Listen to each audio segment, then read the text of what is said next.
Assalamualaikum warahmatullahi wabarakatuh.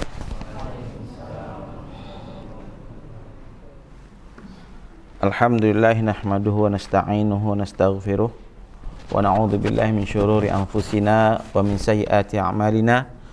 May yahdihillahu fala mudilla lahu wa may yudlil fala hadiyalah. Asyhadu an la ilaha illallah wahdahu la syarikalah wa asyhadu anna Muhammadan abduhu wa rasuluh alladzi la nabiyya ba'dah.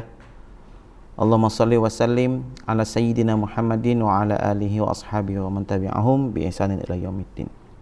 Baik, kita melanjutkan pembahasan kita ikhwah, yakni bab adab bersaudara, mencintai dan membenci karena Allah Subhanahu wa ta'ala.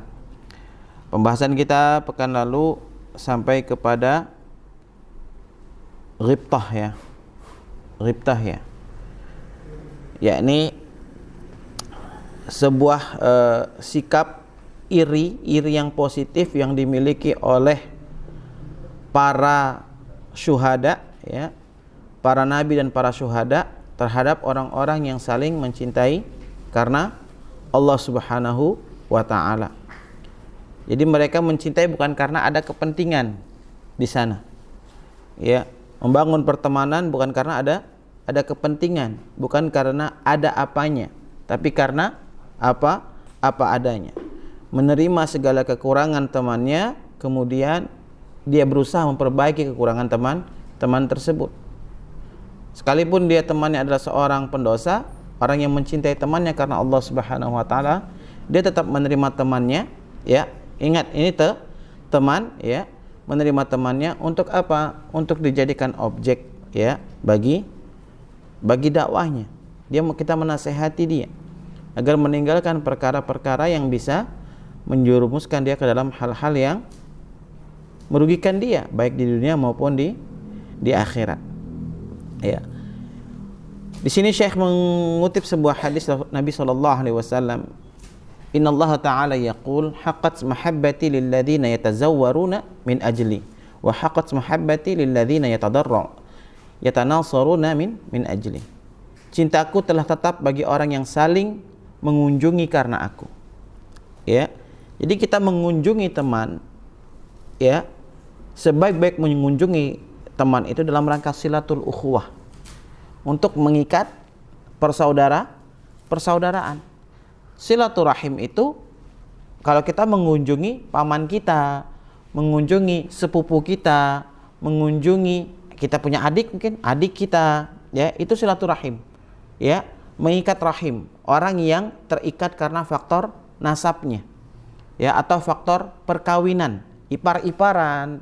Kalau kita punya ipar, kita berkunjung ke rumah ipar kita, itu silaturahim. Adapun kalau bukan, tidak ada kaitan nasab dengan kita, itu namanya silatul ukhuwah. Ya, tazawwaruna min ajli. Saling ziarah karena Allah. Jadi ziarah itu bukan sekedar kubur ya.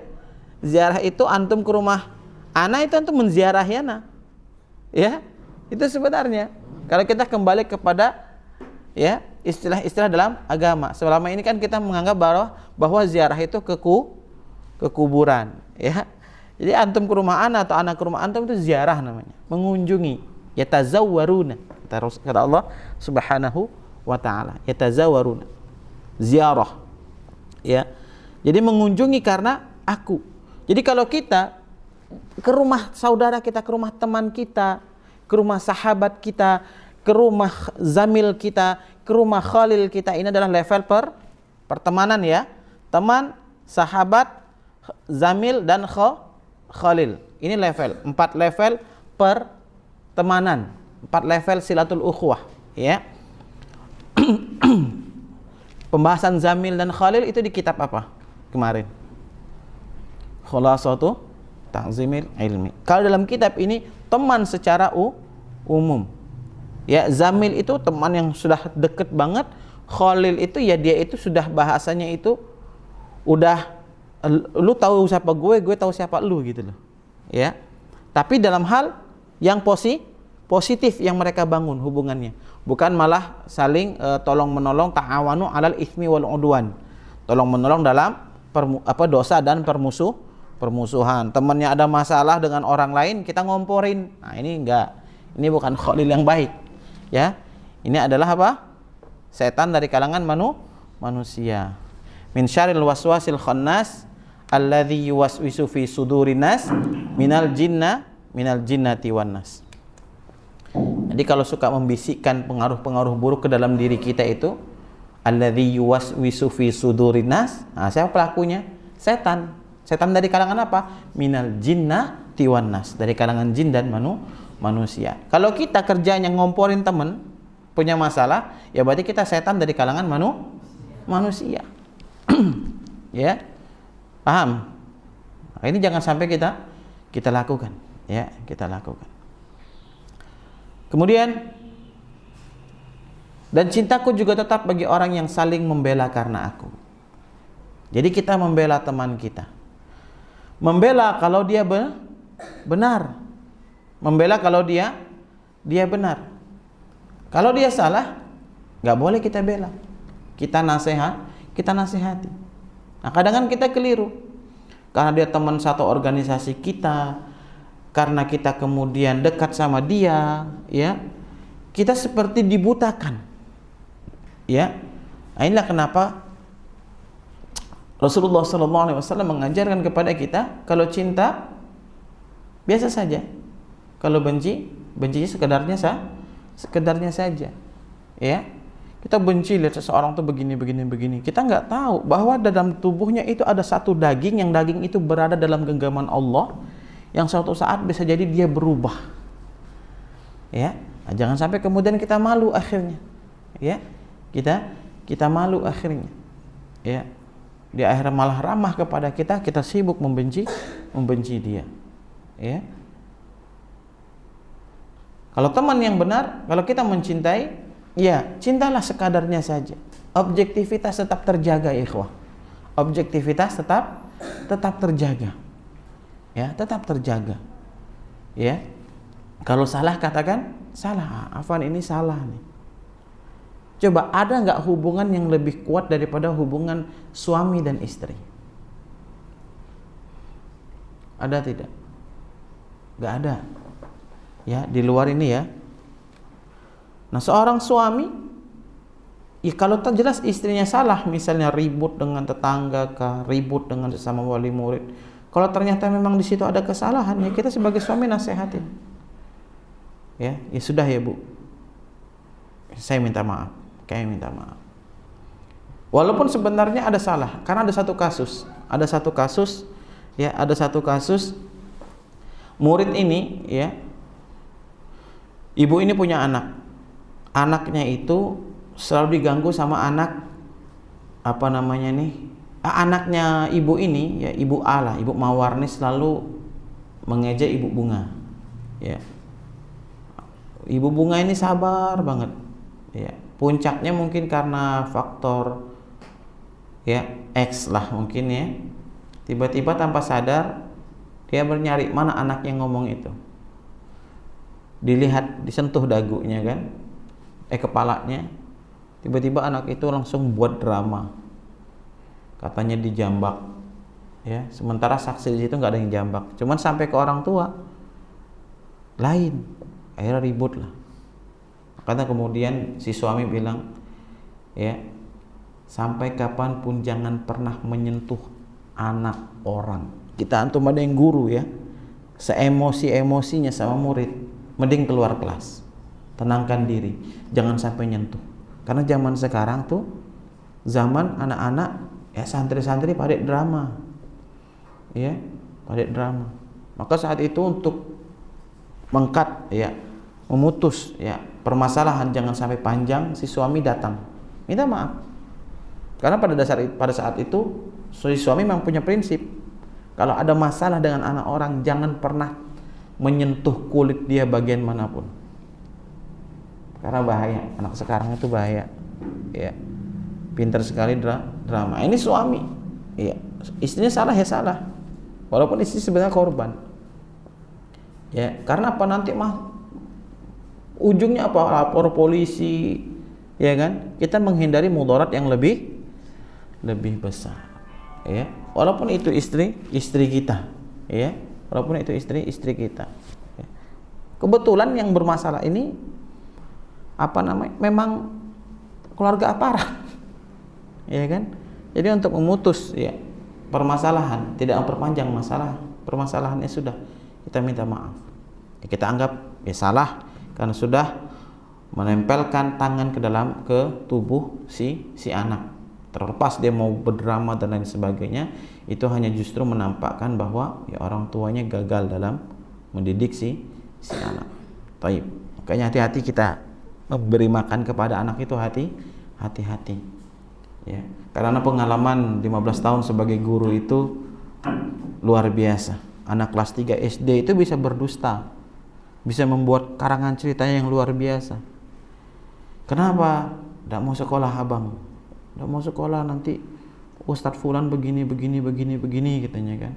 Pas datang, ya, karena Ustadz Fulan kemarin begini. Rupanya Ustadz Fulan tuh nggak ngapa-ngapain. Oh, orang tuanya udah ngamuk-ngamukin anaknya. Hati-hati kita sebagai orang tua ya, jangan sampai kita menyakiti hati guru dari anak kita. Ya, karena apa? Guru itu adalah bapak bagi ruh. Bapak bagi ruh kita. Bapak bagi ruh anak kita. Hati-hati. Ya. Durhaka sama guru itu sama dengan durhaka kepada orang tua. Ya. Karena apa? Orang tua kita, bapak kita adalah bapak bagi jasad kita. Bapak bagi jasad kita. Tapi guru bapak bagi ruh kita. Itu di kitab Khulasatu Ta'zimil Ilmi. Ya. Taib. Lanjut kita ke sini. Kita membela karena Allah, bukan karena kepentingan. Ya. Bukan karena kepentingan, bukan hanya karena kedekatan. Ya. Tapi benar-benar berangkat dari objektivitas. Berangkat dari objektivitas. Ini sudah kita bahas kemarin ya, hadis ini. Taib. Etika. Ya, etikanya adalah hendaknya orang yang dipilih menjadi saudara itu satu, berakal sehat. Ya. Jadi etika memilih sahabat, memilih saudara itu pertama berakal sehat. Ya, berakal sehat. Karena tidak ada kebaikannya bersaudara dengan dan berteman dengan orang yang ahmak di sini. Ahmak itu pandir, dungu seperti itu. Ya bodoh gitu. Ya. Karena apa? Ya orang bodoh dan dungu ini ya bisa membawa bahaya, ya, bisa membawa bahaya walaupun dia menginginkan agar bisa memberi manfaat, bisa mencelakakan seperti itu. Salah satunya apa? Ya kita bisa tertular rasa malasnya, ya. Kemudian bodoh di sini juga teman yang senang berghibah, itu kan bahaya buat kita, ya. Teman yang suka fitnah, ini membahayakan, ya, membahayakan. Jadi kita harus memilih teman-teman yang benar-benar berakal sehat, ya, teman-teman yang mukallaf, teman-teman yang mumayyiz, tamyiz, tahu mana yang baik, mana yang buruk, mana yang fujur, mana yang takwa, dia tahu. Nah, teman seperti inilah, saudara seperti inilah yang harus kita jaga, kita miliki, ya, kita miliki. Kemudian yang kedua tentunya berakhlakul karimah, ya. Sebab kalau orang-orang yang berakhlak buruk, dia akan menjadi orang yang mudah dikuasai oleh nafsunya atau dikuasai oleh emosinya, amarahnya, ya. Yang mana itu bisa menularkan juga kepada kita, ya. Contoh ya ikhwah, ini juga pelajaran buat anak. Ternyata benar, orang tua yang suka teriak-teriak kalau ada masalah, itu ternyata anaknya juga begitu. Kalau si kakak kepada si adik, Fatalnya si adik juga kepada si kakak demikian. Luar biasa penularan itu. Maka kita juga sebagai orang tua luar biasa. Ini juga untuk anak ya. Betapa kita terus harus belajar. Ya, nanti kalau sudah menikah, sudah punya anak, bukan berarti berhenti belajar. Terus belajar. Ya, karena memang belajar agama itu, perkara agama itu enggak ada kata selesai. Ya, tidak ada kata selesai, tidak ada istilah kasta, ya. Tidak ada istilah memandang wah saya ini profesor, ya, tidak mungkin bermajelis satu majelis dengan orang-orang yang masih S1 misalnya, enggak ada. Ya. Ketika sudah berkaitan dengan agama, semuanya sama di hadapan Allah Subhanahu wa taala. Yang paling mulia di antara mereka adalah orang yang bertakwa. Ya. Jadi ini luar biasanya nih. Akhlakul karimah ini ya, sebagai orang tua kita juga harus berakhlakul karimah, sebagai teman berakhlakul karimah, sebagai saudara berakhlakul karimah. Intinya selagi kita umatnya Muhammad sallallahu alaihi wasallam, maka wajib bagi kita untuk berakhlakul karimah, ya, berakhlakul karimah, ya. Jangan sampai kita dikalahkan oleh hawa nafsu kita, dikuasai oleh emosi, amarah, ya, yang mana itu akan menimbulkan keburukan, ya, keburukan di antara kita, putusnya pertemanan dan lain sebagainya. Kemudian bertakwa, ya, kita jangan sampai berteman dengan orang-orang yang fasik, ya, orang-orang yang tidak taat kepada Allah, bahkan orang yang tidak percaya kepada Allah, ya, karena kita akan terbawa sikapnya, ya. Ya kita bisa lihatlah, banyak kok di sosial media kita berteman dengan orang yang tidak percaya pada Allah, kita merasa aman, ya, kita merasa aman dengan orang tersebut, ya, kita membangun ta'awun dengan yang bersangkutan, ya, akhirnya kita tertular, kita meremehkan agama. Kita menjadikan agama itu hanya sekadar candaan saja, bahan tertawaan. Ketika ada permasalahan di tengah umat, ya, dijadikan ledekan, bukan dicarikan solusinya bagaimana. Ya. Sibuk mengkritik bukan menjadi, sibuk menuntut bukan menjadi. Kita ingin menjadi muslim seperti apa? Ya lakukan. Contoh. Ya, contohkan. Beri contoh, bukan malah diolok-olok tadi. Ya. Walaupun sebenarnya kalau anak lihat ya ada benarnya, cuman caranya. Tidak untuk agama ini dijadikan bahan tertawaan. Kesalahan saudara, kesalahan teman jangan dijadikan tertawaan. Ya. Kalau mau lihat, ya, rumah ibadah paling berantakan, lihat, datanglah ke masjid-masjid, hahaha, tahu-tahu, sendalnya kemana-mana, nanti itu cari-carian satu sama lain, ya. Ya seharusnya ente ke masjid susun sendal. Anak di Pasuruan kemarin 3 hari, ya, kalau mereka ke situ mungkin mereka nggak akan jadikan agama olok-olok. Itu sendal tuh satu tempat itu memang punya kesadaran kolektif. Jadi masuk masjid itu mau sayap kiri, sayap kanan, sayap kanannya tuh, sayap kirinya akhwat, sayap kanannya ikhwan. Itu luar biasa. Itu sendal langsung disusun menghadap keluar. Ya, disusun rapih, anak foto. Ya, rapih gitu. Itu kesadaran kolektif yang luar biasa. Ya. Ketika buka sendal ternyata bukan saja dia merapikan sendalnya, tapi lihat ada sendal orang tidak rapi, dia ambil, dia rapikan. Ya. Dan luar biasanya memang santri di sana juga standby, ada yang hirosah kan, ada yang hirosah, ya, yang benar-benar mengatur, ya, sendalnya agar rapi. Ini kesadaran kolektif yang seharusnya dibangun. Nih Islam, umat Islam ini, ya, kalau semuanya memiliki kesadaran kolektif, menjaga, ya, image agamanya dengan baik, wah indah, banjir mu'alaf masuk, ya, tsunami mu'alaf nanti terjadi. Seandainya semua masjid di Indonesia ini punya kesadaran kolektif bagaimana toiletnya nggak pesing, ya, bagaimana sendalnya rapih, bagaimana jamaah juga rapih, ya, seandainya, ya. Nah, selama ini kan kita belajar Islam teori. Tapi pada tataran praktis kita tertinggal.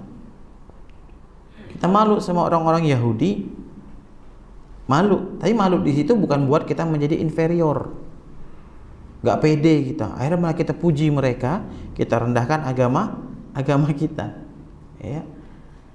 Kita harus baca sejarah. Kenapa umat Islam dulu menguasai 2/3 dunia? Kenapa? Itu yang harus kita gali, ya. Apakah pada saat itu tidak ada khilaf di kalangan ulama? Hah? Apa tidak ada? Ada. Pasti ada juga. Ya, pasti ada. Mustahil enggak ada. Karena apapun perbedaan khilaf yang terjadi, ya, di tengah-tengah kita pada saat ini itu sudah ada di sana. Ya, itu sudah ada pada masa itu.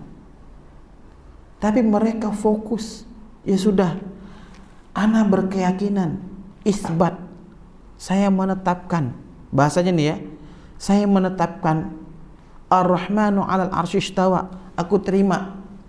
Aku tidak bayangin Allah duduk, aku tidak bayangin Allah bagaimana. Yang jelas Allah mengabarkan Allah di atas aras. Sudah selesai, misalnya, ya. Terus ada yang ulama tertentu melakukan takwil. Maksudnya Allah menguasai alam raya ini. Ya sudah.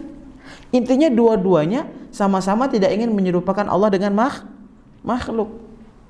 Yang satu melalui menggunakan jalur takwil, yang satu isbat, menetapkan. Bagaimana Allah, apa yang Allah kabarkan, apa yang Rasulullah kabarkan tentang asma dan sifat Allah dia terima. Dia enggak mau nanya-nanya. Seperti Jahmiyah. Innallaha sami'un basir. Sesungguhnya Allah Maha mendengar lagi Maha melihat. Kemudian dia katakan, berarti Allah punya telinga dong. Berarti menyerupai dengan makhluk. Allah Maha melihat, berarti Allah punya mata dong. Allah berarti menyerupai Allah dengan makhluk. Enggak begitu konsepnya. Kita terima saja, kita imani. Jangan bayangi telinga Allah seperti telinga kita. Karena memang enggak boleh menjisimkan Allah gitu nah. Enggak boleh. Justru mereka lah yang tajesim. Tapi tajesim mereka memang dari prasangkaan. Sementara kan kita tidak. Kita hanya menerima saja. Ya, Ar-Rahman 'alal 'arsy istawa. Walladzi khalaqalakum ma fil ardi jami'a tsumma istawa ilas sama. Enggak ada Allah mengatakan di Al-Qur'an, walladzi khalaqalakum ma fil ardi jami'a tsumma istawa ila aina ma kunt. Enggak ada kan? Enggak ada. Tapi ilas sama. Cuman bagaimana, ya, kedudukan Allah di as-sama itu, apakah seperti saat ini? Enggak boleh kita membayangi demikian seperti guru yang duduk di atas kursinya, seperti raja yang duduk di atas singgasananya. Enggak boleh. Haram yang demikian. Nah, itulah kemudian sebagian ulama melakukan takwil. Itu perbedaan itu sudah ada. Nah, jangan sampai kita mengkafirkan satu sama lain. Ya. Baik. Nah, itu perbedaan, ya. Nah, orang-orang yang bertakwa fokus dengan ketaatan kepada Allah Subhanahu wa taala. Ya. Nah, lihat apa yang membuat Islam menguasai dunia, 2/3 dunia pada saat itu, karena apa? Ketakwaan kolektif para ulama umat Islam pada saat itu. Ketakwaan itu kolektif, sama-sama. Wa tawassaw bil haqq wa tawassaw bis sabr, itu benar-benar diamalkan. Bukan tidak ada perbedaan, bahkan sebelum mereka pun ada perdebatan. Perdebatan siapa? Imam Urwah bin Zubair dengan Ibnu Abbas. Ya, itu berdebat juga.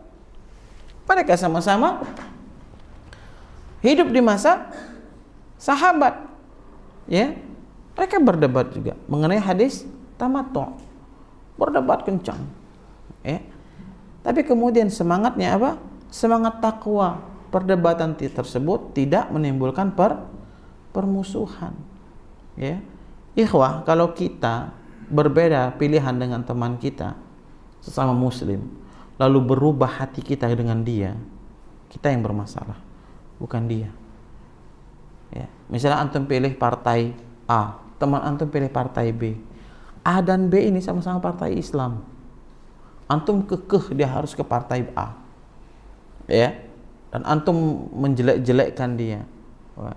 Di partai A ini orang bertakwa, seakan-akan di partai B tidak ada yang bertakwa, atau sebaliknya nih. Yang partai B gitu juga nilai. Aduh.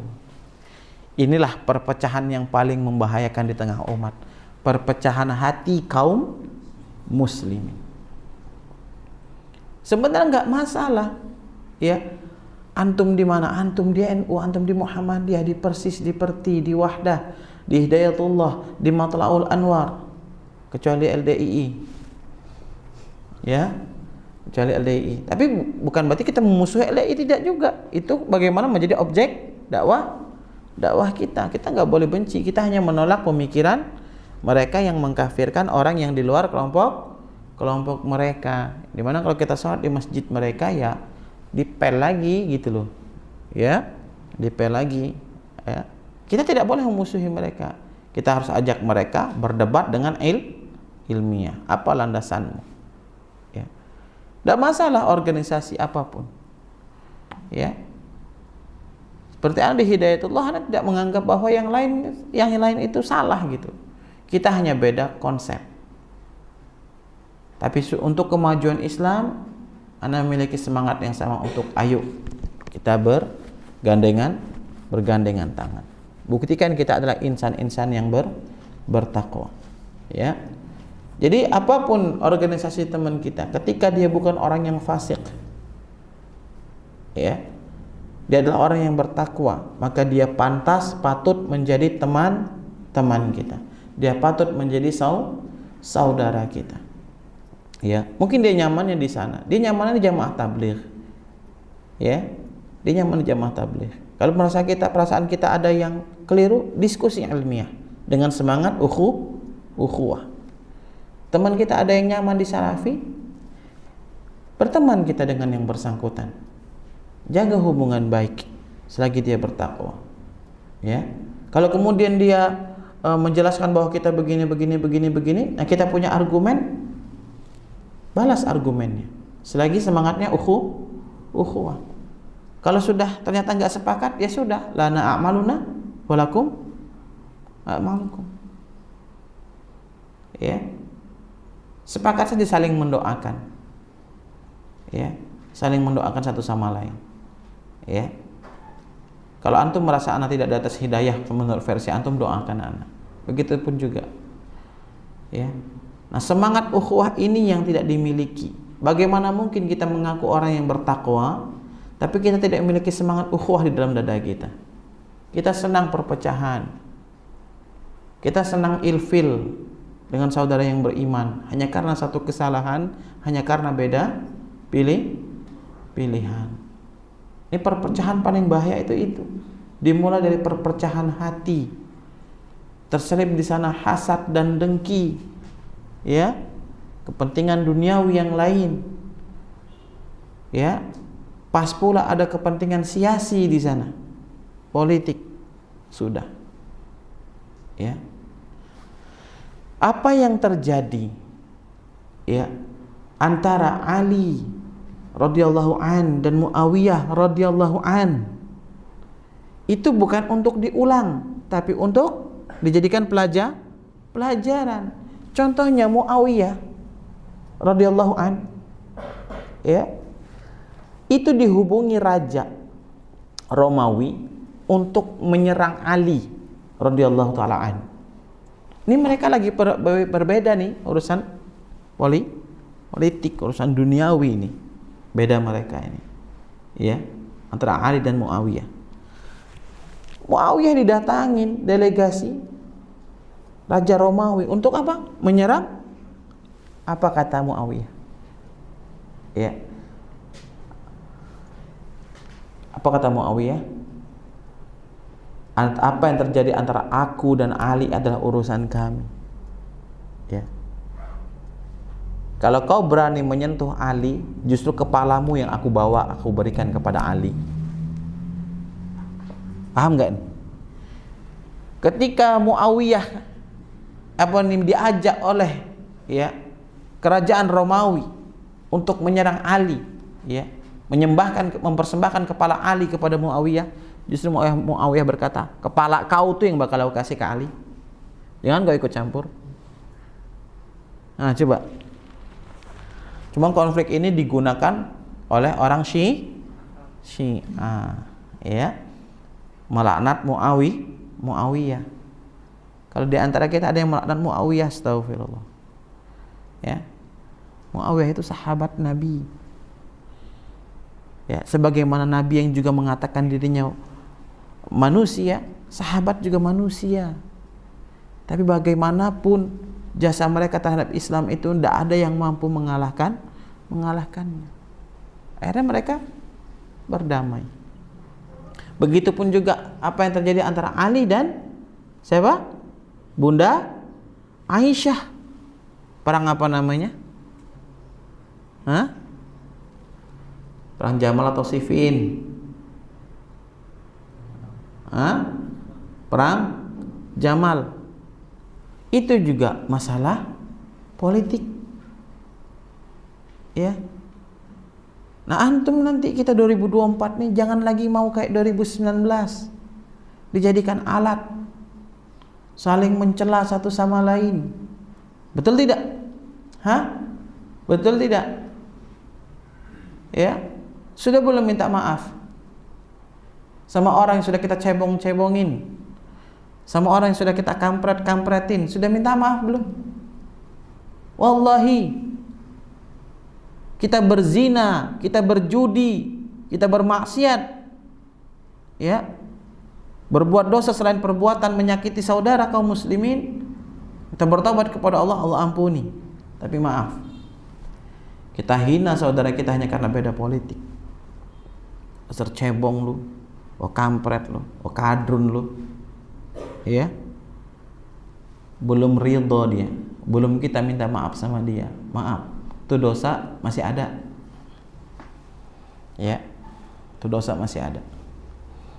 Tahanlah 2024 nanti, jangan mau dijadikan alat. Ya, kita pilih. Ya, antum punya guru, punya ustadz, nanti pilih siapa? Ustadz kita bilang pilih ini, sami'na wa ata'na. Ya, tidak mungkin pemimpin kita, guru kita nyuruh kita memilih pemimpin yang tidak peduli pada agama. Mustahil. Ya, guru kita pasti melihat, wah ini kiai cuma dijadikan alat saja misalnya. Ya, pasti punya perhitungan. Ya, Anda milih orang yang sekarang jadi menterinya. Ya, tapi dari dulu mimpi Anda memilih dengan pandangan yang luas, bukan faktor sentimen golongan. Anda melihat maslahatnya buat agama. Oh ya sudah, pilih. Ya, pilih, tapi tidak kemudian anak terus-terusan. Wah, begini. Ya. Yang pemilih ini adalah orang-orang fasik, nanti dulu. Bisa jadi di sana ada strategi untuk mengimbangi. Contoh, antum hati-hati minta maaf nih sama ormas ini. NU misalnya. Masuk ke dalam rezim. Orang selama ini banyak nyerang NU kan? Ya kan? NU itu penjilat dan lain sebagainya. Bisa jadi itulah hasil ijtihad ulama-ulama di NU. Anak orang hidayatullah loh. Beda nih strategi politiknya. Ijtihadnya pemimpin-pemimpin Hidayatullah, pemimpin-pemimpin Nahdlatul Ulama untuk apa? Mengimbangi yang di dalam. Nyampe nggak pemikiran antum ke situ? Paham nggak di sini? Hah? Paham tidak? Paham tidak? Supaya apa? Supaya nggak bablas mereka. Kalau benar-benar suruh umat Islam ninggalin, mudah nggak bagi mereka menyerang umat Islam dengan cara yang legal? Mudah tidak? Mudah tidak? Mudah. Ya. Tinggal bikin cabut legalitas yayasan-yayasan pesantren-pesantren seluruh Indonesia. Mudah tidak bagi mereka? Legal loh. Mereka pemimpin yang sah. Ya. Maka kemudian ayolah kita berbagi, ayo pemuda Islam. Jangan mau. Ya. Antum punya guru begini. Ya sudah guru, ana pilih yang ini. Misal guru kita qadarullah, yuk kita pilih Pak Jokowi misalnya. Ya. Pilih Pak Jokowi misalnya. Siapa misalnya ulama yang milih Pak Jokowi? Tuan Guru Bajang, TGB. TGB itu ulama. Pasti punya maksud. Udah berbagi, kita nggak tahu ikhwah apa yang di dalam itu terjadi. Sudah kita pilih ini. Nah, ini lisan kita nih jaga, jari kita ini jaga. Di sosial media tadi buktikan kita adalah orang yang bertakwa. Maka maaf, teman-teman yang kemudian kayak gitu ya di berandanya muncul seperti itu, pasti anak unfriend gitu. Anak unfriend. Karena apa? Anak nggak mau tertular. Kita sama pilihan, kita sama perasaannya, tapi energi kita yang keluar berbeda. Energi yang keluar dari diri mereka adalah hujatan. Energi yang keluar dari kita haruslah doa. Orang itu bedanya orang bertakwa. Orang yang semangat ghirah Islam dengan ilmu, dengan orang yang ghirah keislamannya dengan hawa nafsu. Paham gak nih? Ya. Kita sama nih dengan dia kekecewaannya. Ya. Kekecewaannya, ya. Patah hatinya, rasanya sama pilihannya. Tapi kemudian energi yang keluar berbeda. Dia milih sibuk menghujat. Kita milih sibuk berdoa, ya Allah semoga pilihanku ini pilihan yang tepat. Ya Allah semoga pilihanku ini pilihan yang tepat. Ketika ditanya kenapa pilih ini, ya karena begini.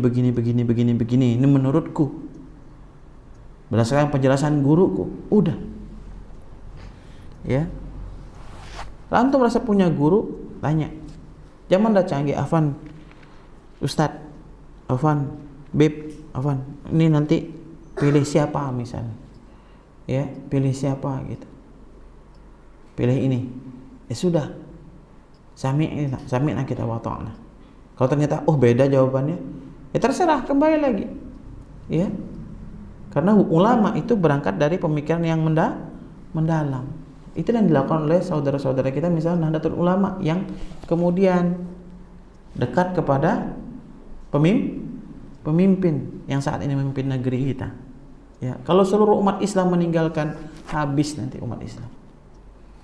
Ada saat ini saja habis kita ya. Dituduh apa? Teroris.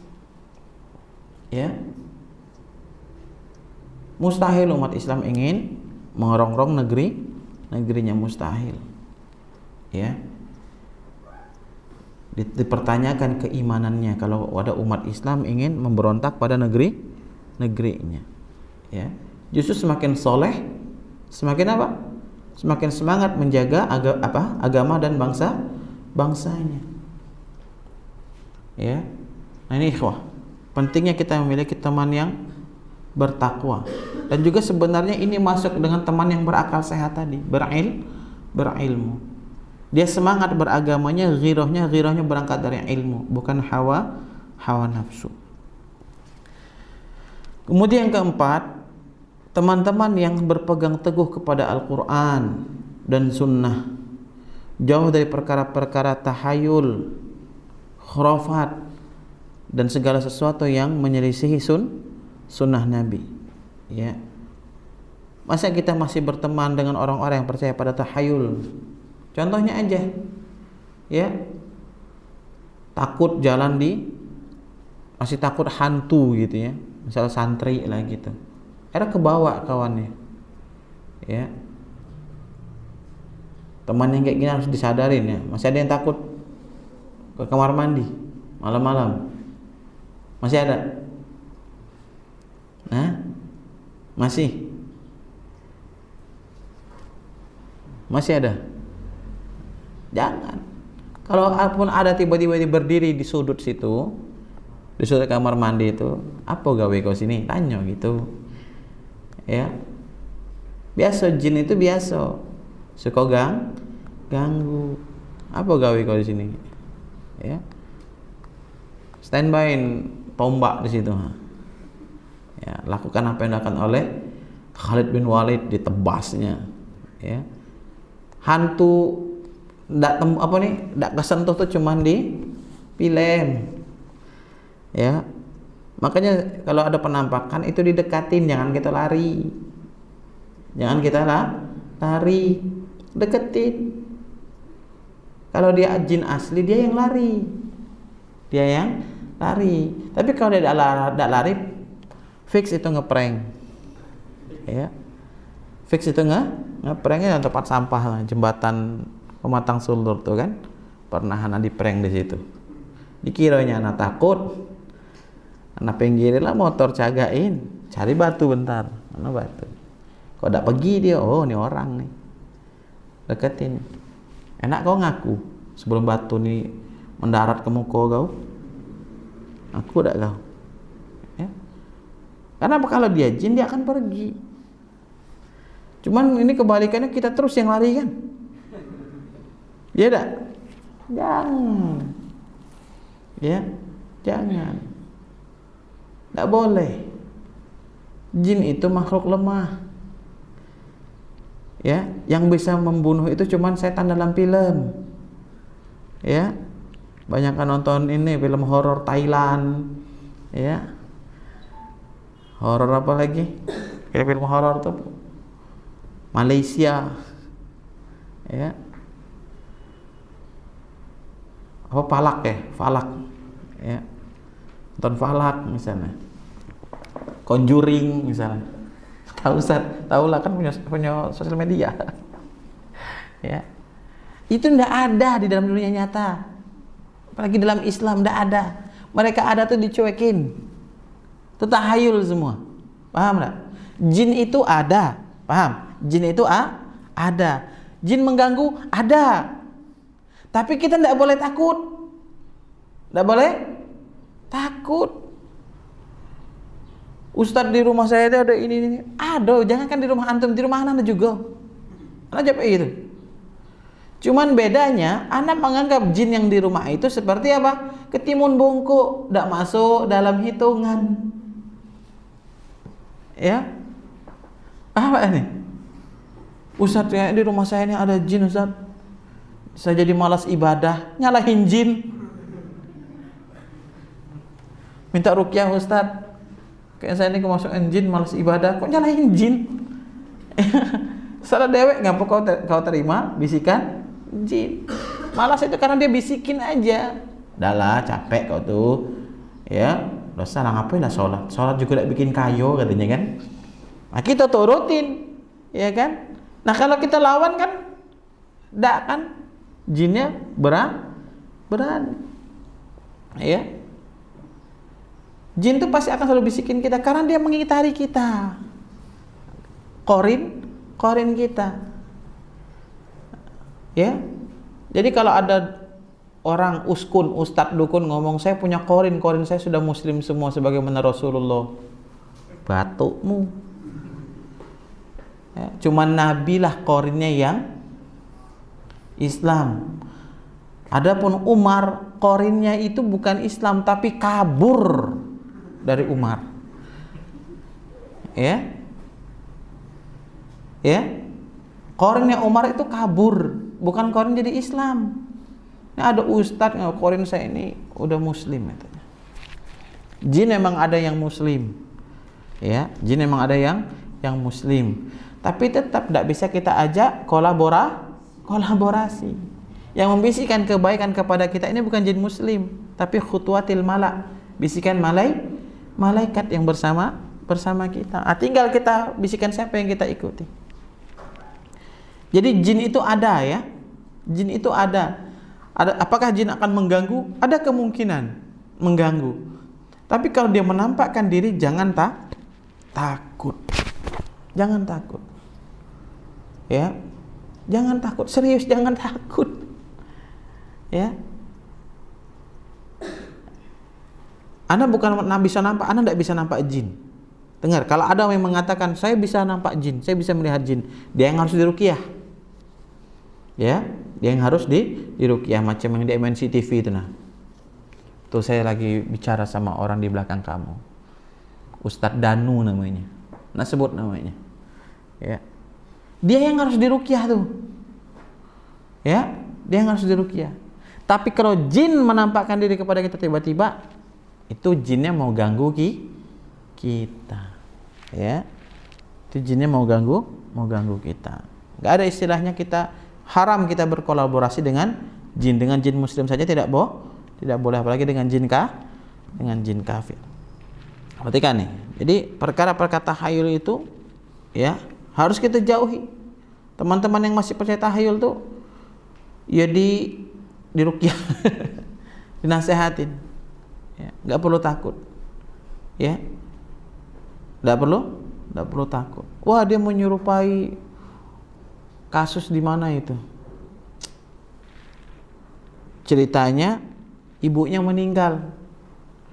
Tiba-tiba dia di luar, pas buka jendela itu di pagar itu ada emaknya. Nokok-nokok pintu. Dilihat megang botol aqua. Haus katanya kan.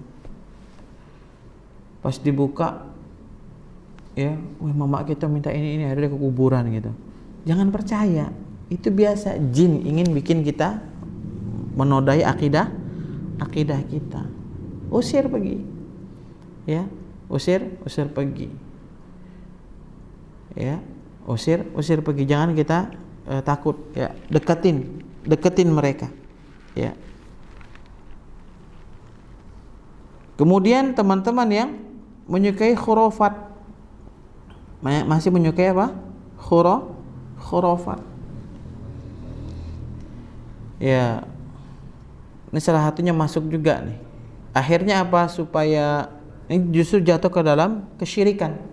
Ya, takut melewati pohon besar sehingga kemudian beli daging. Ya, beli daging dipaku di pohon besar tersebut. Supaya apa? Supaya jinnya nggak ganggu. Lagi-lagi ini khurafat, nggak boleh. Ya, jin itu makhluk lemah, makhluk hina. Ngapa kita istimewakan? Sekali lagi, anggap dia ketimun bungku. Tahu nggak ketimun bungku? Ya, yang nggak masuk dalam hitungan. Ya, ibarat kata kita tuh nganggap jin itu kita punya teman nih misalnya di dalam ruang lingkup pekerjaan. Ya. Teman yang kita malas lihat dia gitulah. Ya. Kayak dianggap ado gitu lah. Ya kan? Karena susah dibilangin dan lain sebagainya misalnya kan. Seperti itu saja nganggap jin itu. Ya. Seperti itu. Ya. Jangan kita istimewakan, apalagi sampai berkorban, menyerahkan ya sesajen untuk yang bersangkutan. Ingat, asyirku fa ibadatillah. Innallaha la yaghfiru ay yushraka bihi wa yaghfiru ma duna dzalika liman yasha. Wa minhu dzabhu li ghairillah kama yadhbahu lil jinni aw lil qabr. Dosa pembatal keislaman yang pertama adalah syirik. Ya, dalam hal ibadah kepada Allah Subhanahu wa taala. Wa minhu dzabhu li ghairillah. Contohnya apa? Menyembelih untuk selain Allah. Kama yadhbahu lil jinni aw lil qabr. Sebagaimana menyembelih atau berkurban ya daging gitu untuk jin. Itu pembatal keislaman. Udah ada pohon besar ya sudah gitu. Ngapain? Ya, ada jinnya? Ya ada. Tapi dianggap tidak ada gitu. Dicuekin gitu. Ya. Makanya Ustadz, bagaimana tentang larangan buang air kecil sembarangan misalnya di pohon dan lain sebagainya? Nanti jinnya marah gitu kan. Kalau percaya demikian, bukan masalah jin yang marah, Rasulullah memang melarang, bukan karena jinnya marah. Karena apa? Di sana bisa jadi ada orang yang mau berteduh, ya, hewan yang mau berteduh. Di sana bisa jadi ada, di bawah itu ada semut, ya, ada semut yang bertempat tinggal, ya. Bukan masalah jin dan lain sebagainya, bukan. Tapi masalah etika, ya, masalah adab. Nah ini, taib. Terus teman-teman yang tentunya berpegang pada Al-Quran dan Sunnah. Teman-teman yang senantiasa ya hidupnya itu di bawah aturan ini, 2 undang-undang umat Islam ini, gak ada yang lain. Atas pemahaman siapa? Pemahaman para salafus soleh. Misalnya tafsir auzid alaihi warattilil qur'ana tartila. Apa tafsirnya? Menurut Ali, tartil itu adalah yujawwidul huruf wa ma'rifatul wuquf. Ada menurut Syekh Fulan di zaman ini tartil itu begini-begini versi beliau. Maka kita utamakan pendapat siapa? Pendapat siapa? Ali atau Syekh ini? Ali. Inilah contohnya. Pemahaman siapa? Jangan pakai pemahaman kita sendiri. Apa kata Rasulullah? Barang siapa yang berbicara tentang Al-Quran berdasarkan logikanya semata, maka disiapkan baginya tempat duduk di neraka. Barang siapa yang berbicara tentang Al-Quran, ya, sesuai dengan logikanya, sekalipun benar tetap salah. Hadis riwayat Imam At-Tirmidzi dua-duanya. Ya. Jadi kalau mau baca tafsir Quran, buka Ibnu Katsir minimal. Kita mau buka Imam At-Tabari belum, ya. Jalalain, buka yang masyhur Imam Ibnu Katsir. Bagaimana Imam Ibnu Katsir itu menafsirkan ayat-ayat dengan ayat, ayat dengan hadis, ayat dengan athar, ayat dengan ijma. Enggak ada according to me, enggak ada. Imam Syafi'i enggak begitu. Nah, contoh orang tafsir liar di zaman ini itu tafsir hermeneutika. Ini yang terjadi, apa yang dilakukan oleh Buya Syakur, ya, Al-Khabith. Apa yang dilakukan oleh Ade Armando Al-Khabith, sebutnya Al-Khabith, ya. Harus disebut karena mereka menista Islam, ya. Bagaimana mungkin mengatakan bahwa di Al-Quran tidak ada perintah sholat 5 waktu. Nah, kalau ada kita punya teman yang begini, ini harus dijauhi. Gak bisa berteman akrab dengan yang bersangkutan. Berteman dengan orang yang demikian cukup say hi saja. Apa? Say hi saja, say hello saja. Ya. Assalamualaikum. Udah. Untuk masalah pemikiran keagamaan, nggak bisa dijadikan. Ya. Kalau mau dengar penjelasannya tentang sholat, buka hadis Nabi Sallallahu Alaihi Wasallam. Ya, hati-hati. Ya, banyak Al-Quran dan Sunnah juga melenceng. Ya, di Al-Quran mengatakan semua agama sama, katanya. Apapun agamanya, kalau dia beriman kepada Allah, dia beramal soleh, ya, dia akan masuk surga. Ayatnya apa? Ya kembali Quran. Al-Maidah, Al-Baqarah ayat 62. Innal ladzina amanu wal ladzina hadu wan nasara wasabiin man amana billahi wal yawmil akhir wa amila salihan falahum ajruhum 'inda rabbihim wala khaufun 'alaihim wala hum yahzanun. Sementara para ulama mengatakan bahwa asbabun nuzul ayat itu adalah berbicara tentang orang Yahudi, orang Nasrani yang hidup sebelum Nabi Muhammad SAW, yang mereka beriman kepada apa? Kepada suhufnya Ibrahim, suhufnya Musa, kepada Nabi Isa alaihi salatu wassalam. Adapun yang setelah kedatangan Nabi nggak bisa. Ya. Nabi Musa alaihissalam saja kalau masih hidup akan menjadi pengikut Nabi Muhammad sallallahu alaihi wasallam. Ya. Nggak akan Nabi Musa itu membuat syariat sendiri, ya. Seperti sekarang ada orang-orang aliran-aliran thariqat misalnya, ya, tertentu yang mengatakan bahwa mursyidnya ini belajar langsung dengan Nabi Khidir karena Nabi Khidir masih hidup katanya. Nah, ini bukan syubhat lagi, ini khurafat, ya, ini khurafat, ya. Nabi pula Umar bin Khattab itu pernah mendapatkan suhufnya Musa, lembaran suhufnya Nabi Musa, dibaca sama Umar. Kemudian Rasulullah bertanya, apakah tidak cukup, ya, dengan apa yang sudah diberikan kepadamu? Apa itu? Al-Quran, ya, Al-Quran. Kalau Musa hidup nih, kata Nabi, laukana Musa hayyan, kalau Musa ini masih hidup, dia akan mengikuti aku. Nah, kalau Nabi Khidir yang masih hidup sampai sekarang, dia akan menjadi pengikutnya Nabi Muhammad sallallahu alaihi wasallam.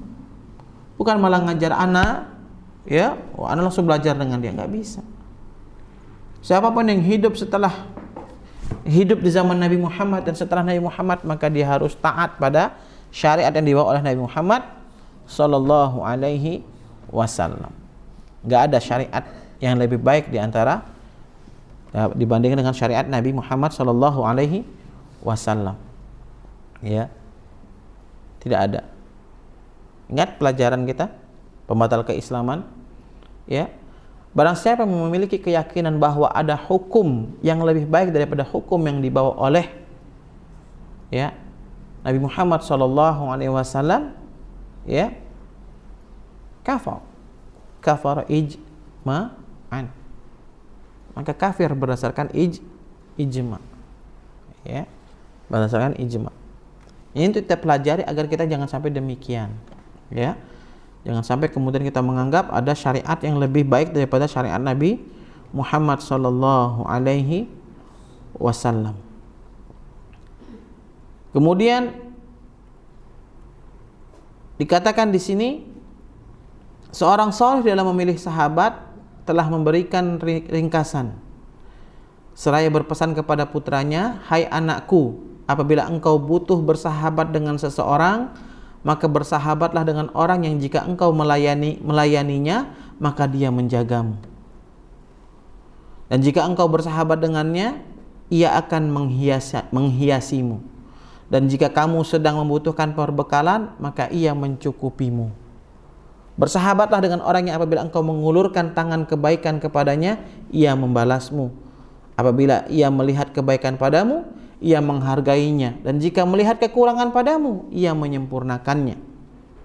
Dan jika engkau bersahabat, apabila engkau meminta kepadanya, ia memberi. Dan jika kamu diam, ia memulainya. Ya. Maksudnya apa? Dalam berukhuwah itu, ikhwah, ya. Kalau kita punya teman nggak ramah, kita yang ramah duluan. Paham? Kita yang ramah duluan. Misalnya ngumpul-ngumpul, ya, nggak ada perbincangan, bagaimana kita yang mulai perbincangan? Tapi perbincangan yang manfaat, yang mufid, yang berfaedah, bukan perbincangan yang tidak berfaedah. Ya. Jika engkau ditimpa musibah, ia menghiburmu. Bersahabatlah engkau dengan orang yang apabila engkau bicara, ia mempercayai pembicaraanmu. Dan jika kamu berdua dalam satu urusan, ia menjadikanmu pemimpin. Dan jika kamu berdua berselisih dengan sesuatu, ia lebih mendahulukanmu. Berselisih nih, ya, berselisih. Kita harus mendahulukan teman. Ya, anak punya sahabat, ya. Kami ini sama, tumplek-blek lah ya, sama gitu ya. Anak 2012 akhir awal 2013 punya pondok, ya masih ada fotonya, masih ada. Namanya apa? Sahabat Quran Jambi, ya. Nah, anak punya sahabat. Berikutnya dia bikin nama yang sama. Lah anak kan sudah duluan akhi. Tapi antum belum bikin pelangnya katanya. Ya, belum bikin pelangnya. Ya sudah. Kemudian anak bikin. Ya sudahlah, daripada apa-apa, ya daripada nggak enak pertemanan gitu ya, kita mengalah. Anak bikin Syababul Quran. Sahabat Quran pakai. Masih ada foto-foto anak dengan santri. Antum tahu enggak? Ilham umur 6 tahun ikut tahfiz RCTI di Indonesia, orang Jambi. Itu pondok sahabat Quran. Dulu di di Mutiara, di belakang museum. Ya, orang Jambi itu kan, itu santri kami, ya. Santri anak dulu bertiga bertiga dengan satu. Sekarang yang satu akhwatnya udah ngajar di Maskanul Hufaz Okistiana Dewi. Satu udah bikin di Jambi. Karena udah berkeluarga akhirnya nggak bisa sama-sama lagi gitu ya, nggak bisa sama-sama lagi. Udah, kita harus mengalah.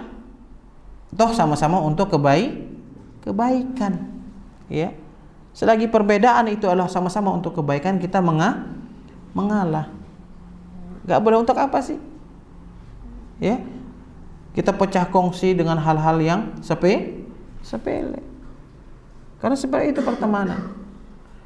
Ya, seperti itu. Maka kemudian ketika diminta ngajar, kita ngajar, datang. Ya. Tolong ajar isi kitab, kajian kitab di pondok. Anak tengok jadwal, bisa berangkat. Begitu loh. Gak ada istilahnya ikhwah. Ukhuwah itu bukan karena kita sama 100%, itu bukan itu ukhuwah. Ukhuwah itu bagaimana kita mampu menekan ego kita. Bagaimana kita bisa menghargai perbedaan di antara kita, bagaimana kita faham dengan teman kita. 4 nih, level pertemanan. Ta'aruf pertama, kita saling mengenal. Ya, batik ini penutup kemarin nih kajian pekan lalu ya. Ya, ta'aruf. Setelah kita saling mengenal, ya, tafahum kita. Saling memahami, oh teman aneh ini dalam hal ini keras nih, kekehan orangnya gitu ya, kekehan nih orangnya. Ya, bagaimana ngikut kita apakah ngalah gitu kan, apa ngikut? Karena bersama itu nggak harus satu manajemen. Ketika saling memahami itu, ya berarti sudah, berarti dalam hal ini kita tidak satu langkah nih, ya. Boleh kita mundur, mengalah mundur, mengalah mundur, nggak harus ukhuwah tuh berarti harus satu manajemen akhirnya makan hati terus selama. Jadi mundur untuk tidak sama-sama lagi bukan berarti memutuskan tali persaudaraan, tidak. Ya, tidak. Dia kekeh banget, dia harus begini. Karena ada orang yang sikapnya tuh otoritarian, halus sekali. Pas rapat misalnya, ini dalam dunia organisasi biasa nih, pas rapat ya, mayoritas berbeda pendapat dengan dia, ya, karena karakteristik otoritariannya, sudah jalankanlah. Pas ternyata apa yang disepakati itu gagal, dia langsung nyerang. Tuh kan, benar kan anak, begini, ini nggak sehat, ya. Nggak sehat yang demikian, ya. Apa keputusan bersama? Ya didukung, walaupun pendapat kita nggak diterima. Jangan sampai kita menjadi duri dalam daging. Karena pendapat kita tidak diterima saat itu oleh mayoritas anggota rapat, ya kita berlapang dada, kita support habis. Bagaimana tercapai? Itu kalau kita punya ukhuwah kita tuh tulus. Bukan berukhuwah cuman karena ya selagi aku diakomodir aku akan bertahan, kalau enggak aku pergi. Enggak begitu. Ya. Bukan karena itu.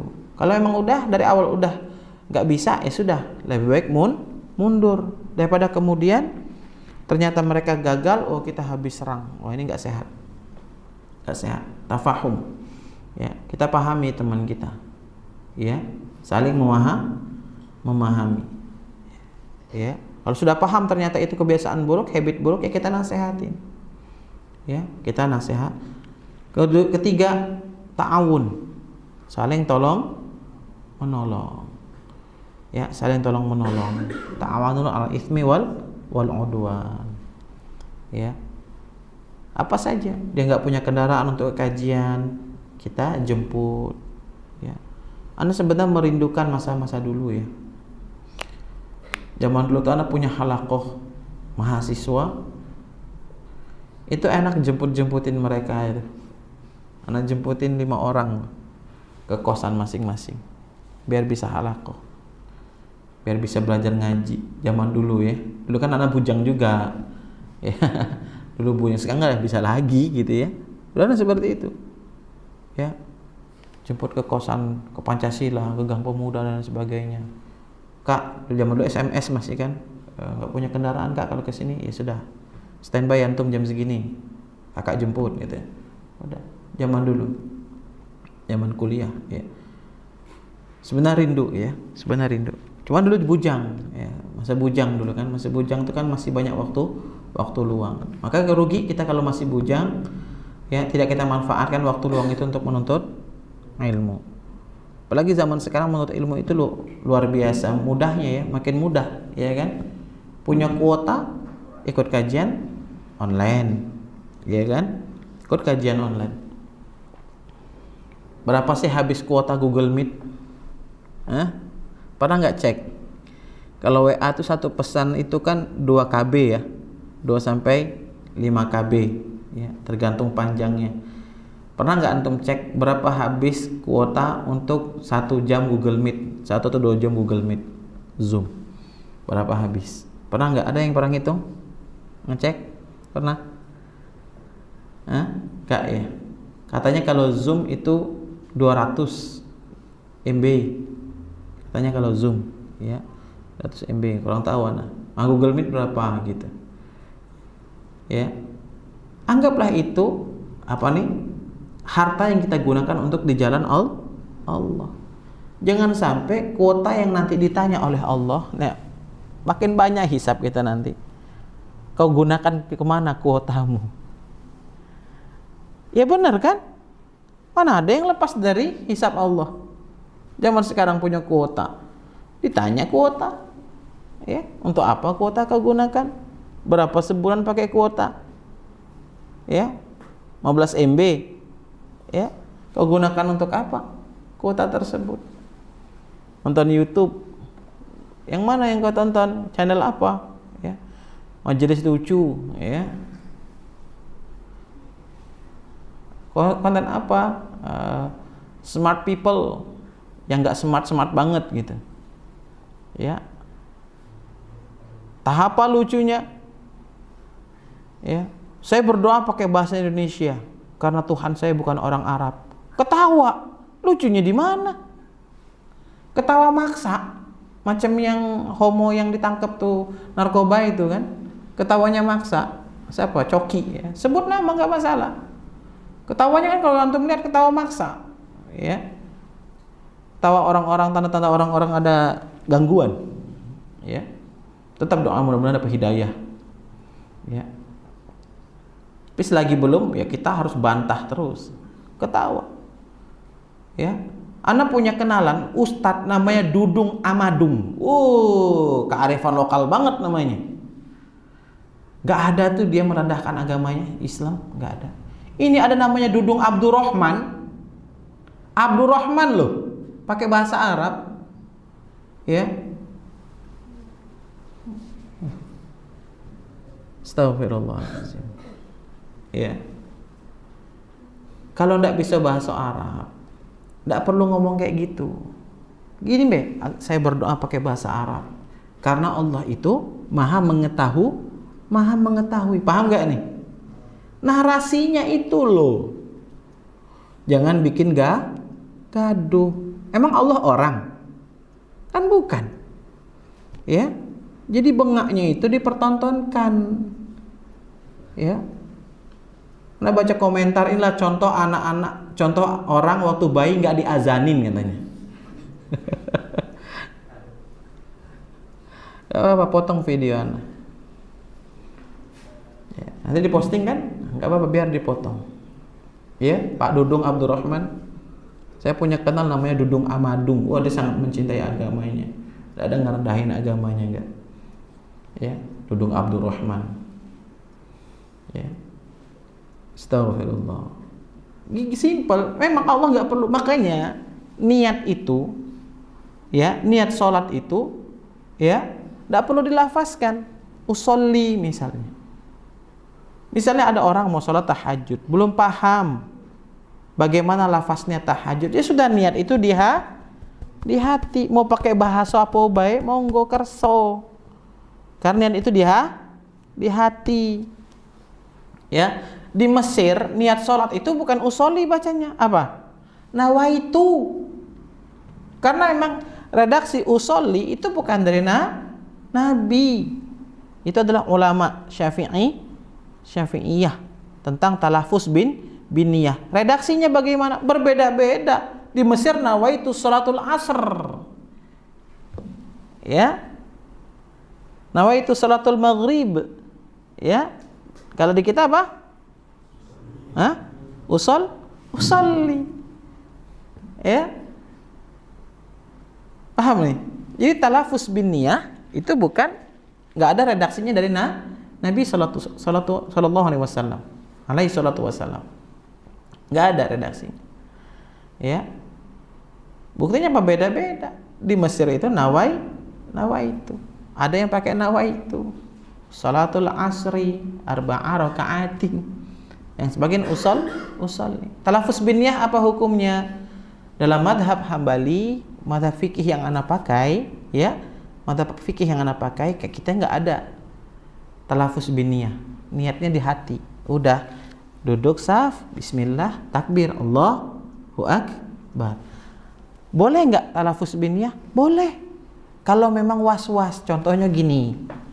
Nanti kita Minhajul Muslimin akan sampai kita pada pembahasan kitab fikih. Allahu akbar. Allahu akbar. Ada nggak kayak gitu orang sholat? Ada nggak? Maka orang yang demikian dia harus melafazkan niat apa untuk memperkokoh. Jadi kalau ada yang bilang talafuz bin niyah bid'ah, ajak ke Gentala Arash. Pongengnya gitu. Ya. Astagfirullahalazim. Ada yang membid'ahkan di sini bacaan usolli? Ada. Walaupun dalam mazhab kami enggak sunnah, ya bukan berarti bid'ah. Mustahab, ya. Mustahab. Apalagi bagi orang yang tadi Allahu akbar. Allahu akbar. Aduh. Ya. Nah, maka dia langsung harus melafazkan niatnya. Ya. Tapi kalau yang udah kokoh benar-benar, ya udah di hatinya niat masuk zuhur nanti udah. Allahu akbar. Selesai. Tapi kalau yang masih begitu-begitu tadi tuh, maka dalam mazhab Syafi'i mustahab dia ya melafazkan niat. Ya, melafazkan niat. Mazhab Syafi'i itu kalau mau diturutin mazhab Syafi'i, tidak kuat antum, yakin lah. Ya. Tidak kuat. Ya. Kirim Al-Fatihah itu sampai atau tidak dalam mazhab Syafi'i enggak nyampe loh. Yang mengatakan nyampe itu Syafi'iyahnya. Tapi kalau Imam Ahmad bin Hanbal mengatakan sampai. Ya, Al-Fatihah. Ya. Sa Abdul Malik meninggal Al-Fatihah. Sampai. Ya kalau Anda meninggal di Al-Fatihah ini. Ya, sampai insya Allah. Ya. Coba ini namanya madhaba ilaih, kemana kita merujuk. Ya, ulama punya pegangan. Maka kalau ada yang mengatakan apa landasan Imam Ahmad begini-begini, udah antum belilah kitab Musnad Imam Ahmad, cari sendiri, belajar. Jangan sudahlah tinggal nanyo terus nak bantah-bantah pula. Ya. Orang lita belajar tegak duduk nyelesain Sahih Bukhari itu bukannya enak. Ngerasain bagaimana belajar itu, ya. Ini Sahih Bukhari nih. Misal majelis sama Sahih Bukhari. Ngantuk, tegak. Sambil hilang baru duduk lagi, ngantuk, tegak lagi. Begitu berarti ulama terdahulu melawan kantuknya. Ya, belajar seperti itu. Nah, kita nih cuma nanya, tinggal disuapin. Ini resepnya apa aja? Ya, kok tinggal makan. Ya.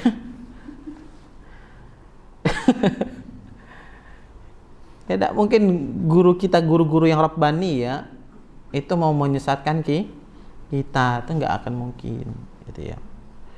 Selagi dia sampaikan ini loh hadisnya, kita terima gitu loh. Taib. Nah, inilah ikhwah, bagaimana kita memilih teman, siapa yang patut kita menjadikan teman. Nah, apa hak-hak persaudaraan karena Allah? Hak-haknya apa? Ternyata ada hak. Pertama, saling tolong menolong dengan harta. Ini disebut dengan takaful. Ta'aruf, tafahum, ta'awun, takaful. Nah, takaful ini yang memang berat nih.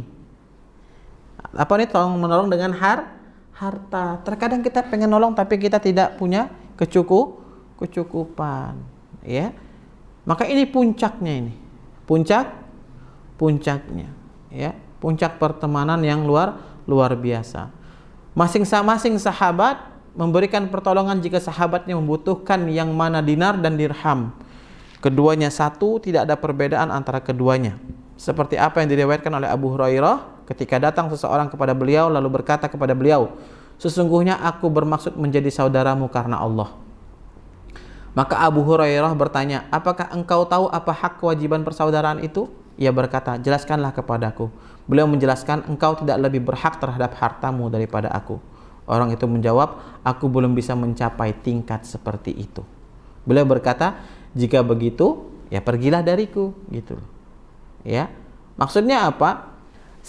Bersiap kita berkorban harta untuk teman. Ya minimal itu ikhwah.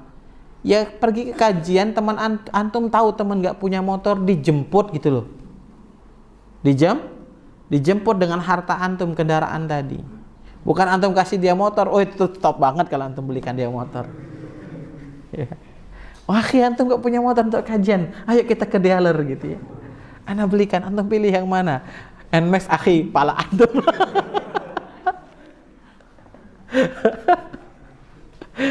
Nmax berapa Nmax-nya? Ya. Udah, saudara punya Nmax sudah bahagia ya. Udah bahagia aja. Itu udah, makanya ini adalah puncak. Jadi apa yang nggak diatur dalam agama kita ini? Dalam pertemanan, ya, aku belum mencapai tingkat seperti itu. Ya sudah, ya berarti pertemanannya hanya sampai pada apa? Ta'aruf, tafahum, ta'awun, ya, takaful belum mampu. Ya sudah. Maksudnya pergi di sini maksud Abu Hurairah bukan mengusir dan tidak mau berteman, tapi cukup pada titik tafahum yang ketiga, ya. Ta'awun ya, yang ketiga, saling tolong menolong sesuai dengan kadar kemampuan masing-masing. Dan semangat takaful ini ya dilakukan oleh teman-teman kita dari jamaah tabligh. Ya, ketika suami mereka itu khuruj, ya, suaminya khuruj, ya, maka para masturah itu berkumpul. Masturah itu ummahat, julukan ummahat untuk orang-orang jamaah tabligh. Berkumpul. Di antara mereka siapa yang dhif. Jadi mereka saling menopang, saling mentakafuli satu sama lain. Oh, suami kita nih khuruj nih fisabilillah 4 bulan misalnya. Jadi kalau antum dengar jamaah tabligh itu menelantarkan anak istri, kurang tepat. Ya, walaupun ada benarnya juga gitu. Itu namanya karkun selengean kalau bahasa internal mereka, yaitu karkun yang berdusta. Dia ghiroh tadi, semangat ingin khuruj, Tapi ghirahnya karena hawa nafsu. Dia tidak siapkan keperluan anak istrinya untuk 4 bulan itu, dia tidak siapkan. Ya, ana waktu 1 tahun di Jember, ya, ana siapkan istri, bekal untuk istri itu. Ana siapkan ikhwah. Bukan istri ana tinggalkan. Apa yang kau tinggalkan untuk anak dan istrimu? Allah dan Rasulnya. Realistis lah bujang. Bujang kan udah punya anak istri ya. Realistis lah. Ya. Ana tinggalkan bekal untuk istri. Sampai ikhtiar di sana bagaimana kita bisa berprestasi. Alhamdulillah, enggak keluar duit malah dapat duit ya, bulanan ya. Siapa yang ngasih? Ya, ana sebut Ustadz Abdullah Roy mau Ustadz Syafiq tuh. Ya, ngasih bekal gitu ya. Karena kita tunjukkan dengan prestasi kita. Ya. Bekalin. Nah, jamaah tabligh itu dibekali sebenarnya. Dan para masturah itu berkumpul. Cuma fitnah yang berkeliaran selama ini kan seperti itu. Nah, yang sudah berfitnah itu ya nantilah di akhirat lah. Ya, tanggung jawab gitu kan. Enak dak? Enak. Satu jamaah tabligh antum antri di belakang antum tuh menuntut haknya. Ya Allah, auzubillahi min dzalik, merinding langsung. Ya. Itu tergantung orangnya. Jangan satu yang salah kita kolektifin, salah semua. Ya. Yang kedua, ya, hendaknya masing-masing menjadi penolong bagi sahabatnya, memenuhi keperluannya, lebih mementingkan dirinya daripada dirinya sendiri, mementingkan temannya daripada dirinya sendiri. Maksudnya apa? Isar. Apa itu? Isar. Misalnya lagi safar, ya. Sebagaimana terjadi pada saat perang Uhud, di medan perang, ya ada para sahabat air. Pas mau dikasih minum, ada yang teriak juga air, tolong berikan kepada dia gitu kan. Dikejarlah air, pas sampai sini ada lagi air sampai ke orang ke-7. Ternyata orang ke-7 udah karena terakhir kan, baru mau dikasih, enggak sempat ngomong, udah la ilaha illallah, akhirnya dikejar. Rupanya sudah meninggal semua. Inilah semangat itsar, mementingkan sahabatnya daripada dirinya sendiri. Dan ini juga level terberat dalam pertemanan. Cobalah kita kalau makan pakai nampan bareng, ya, nampan bareng, itu akan terlihat tuh mana yang punya isar. Nanti mabit berikutnya kita bikin kayak gitu ya, latihan isar gitu. Ya, siap ikut mabit lagi dak? Ya, kita bikin mabit lagi ya. Kita makan pakai nampan. Nah, tengok siapa yang isar. Memiliki semangat isar. Ada ayam di situ kan? Nah, ya dilihat siapa yang paling banyak nih. Sampai kawannya nggak kebagian lauk. Nanti dilihat di situ ya. Ya. Taib. Jadi apa? Mementingkan temannya, sahabatnya daripada dirinya sendiri. Namanya isar ya. Selalu memperhatikan keadaannya sebagaimana perhatiannya pada dirinya sendiri. Ya kita itu biasa. Ya, antum gabut, chattinglah kepada saudara antum, kepada teman antum, tanyakan kondisinya, tanyakan kabarnya, ya. Bukan antum keluar dari sini, ya, minta nomor akhwat, ya, untuk ditanya kabar, ndak urusan antum, mereka masih punya laki-laki yang perhatikan mereka. Siapa itu? Bapaknya, abang-abangnya, ya. Apalagi aneh, ada anak perempuan semua. Anak suka sepaneng kalau ada perempuan dilecehkan tuh. Antum kalau mau tengok anak marah, kasih anak kabar soal perempuan yang dilecehkan. Yang terbaru ini, ya. Ini sebenarnya mau dibikin salah ya salah juga lah. Ngapalah mau pergi sama pacar ya, akhwati fillah, astagfirullah. Dikasih obat, akhirnya dia tidak sadarkan diri, tidur, diperkosa, hamil, ya, minta pertanggungjawaban, tidak mau, ya, bapaknya pejabat, anak pelaku itu polisi, ngelapor polisi tidak diopeni, akhirnya bunuh diri, ya. Anak sampaikan lah ya. Jadi anak tuh kaget gitu ya. Anak tuh kaget lihat komentar-komentar di sosial media tuh kaget. Sebenarnya bukan hal yang baru, ya. Bagaimana laki-laki memandang perempuan itu memang seperti itu gitu loh. Ya, memang seperti itu. Apa di komentar itu? Wih, perempuan ini cantik, tapi hanya untuk dilihat, tapi bukan untuk dinikahi. Lihat, ya, karena emang demikian. Lihatlah, pameran-pameran tuh SPG rokok, SPG otomotif, SPG elektronik. Apa kaitannya barang-barang itu dengan perempuan? Hah? Tapi kenapa selalu perempuan yang dijadikan objek? Tapi lagi-lagi kaum feminis yang diserangnya siapa? Islam. Kaum feminis itu sebenarnya ya hanya nggak mau hidup di bawah aturan Islam itu saja sih. Dia ingin bebas, ya, ingin bebas, ya. Tapi mereka diam dengan keadaan seperti itu. Mereka diam. Apa kaitannya rokok dengan wanita yang berpakaian super ketat itu? Apa kaitannya? Hah? Apa kaitannya? Kenapa nggak badut kotak rokok saja gitu kan? Ya. Otomotif, elektronik, perempuan kan dijadikan? Ada nggak laki-laki? Nggak ada.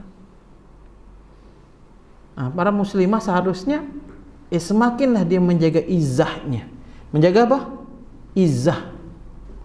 Sudah bercadar, kementelan di TikTok, pakai musik gitu, goyang-goyang. Ustaz nengok, ya muncul macam mana? Nengok, ya muncul tuh, apa reel tuh, IG kan sekarang udah kayak TikTok pula, ya.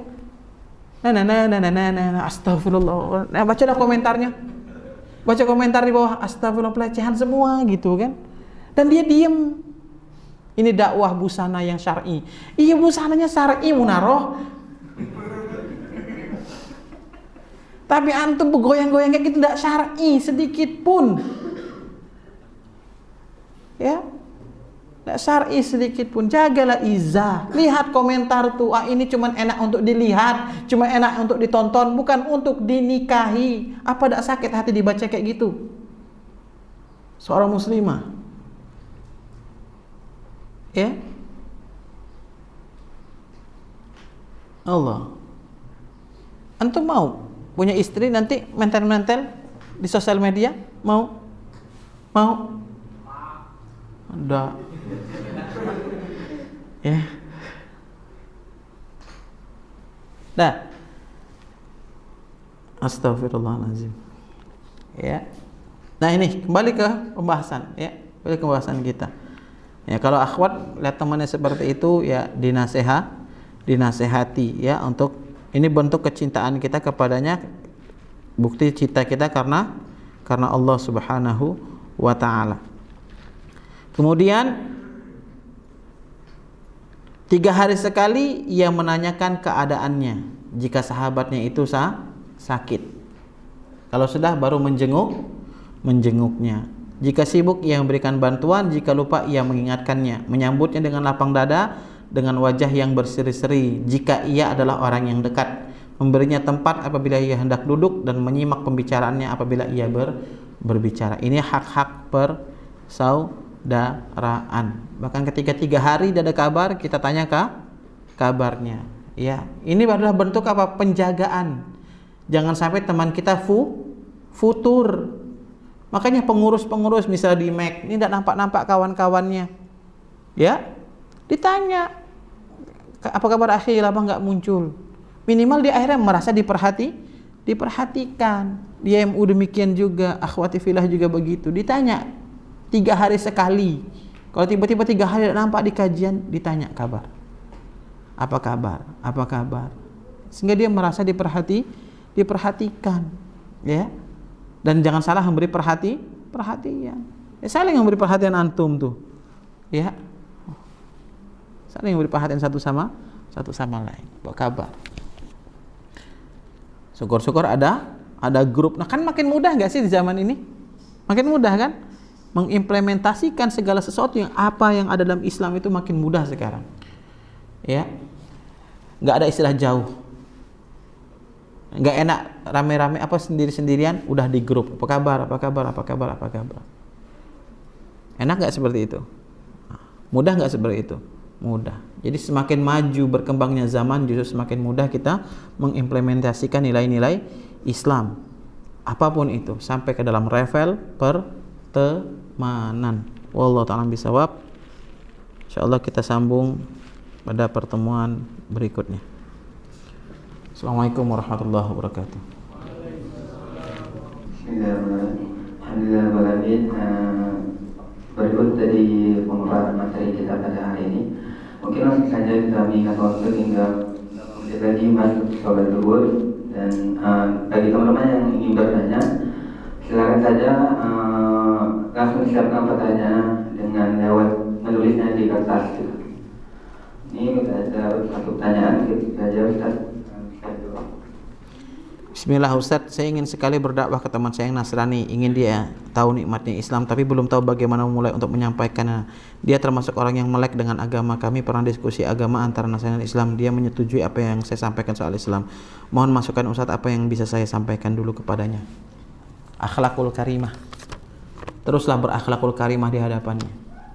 Islam tidak boleh menyuruh orang yang sudah beragama masuk Islam. Lakum dinukum waliyadin. Cukup terus bermuamalah dengan baik dengan yang bersangkutan, ya. Jadikanlah diri kita asbab hidayah bagi yang bersangkutan. Intinya tidak boleh memaksa seseorang untuk masuk Islam. Ya. Izin bertanya tentang kata mukhlasin yang diulang-ulang beberapa kali dalam surat As-Saffat dan surat As-Sad.